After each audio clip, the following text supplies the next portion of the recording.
190, 185cc na, 160cc. Yan.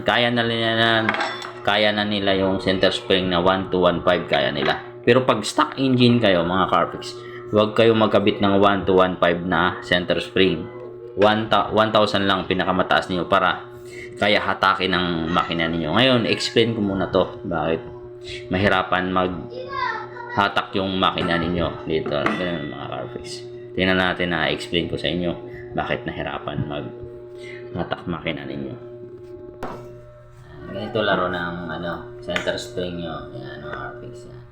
Yan. Explain ko sa inyo ganito. Yan. Pag nagbuka ng ganito, ibig sabihin sagad yung inyong belt dito. Yan. Kuha muna ako ng belt.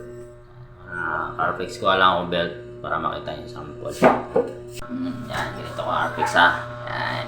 Explain ko muna sa inyo, basic lang yung explanation natin.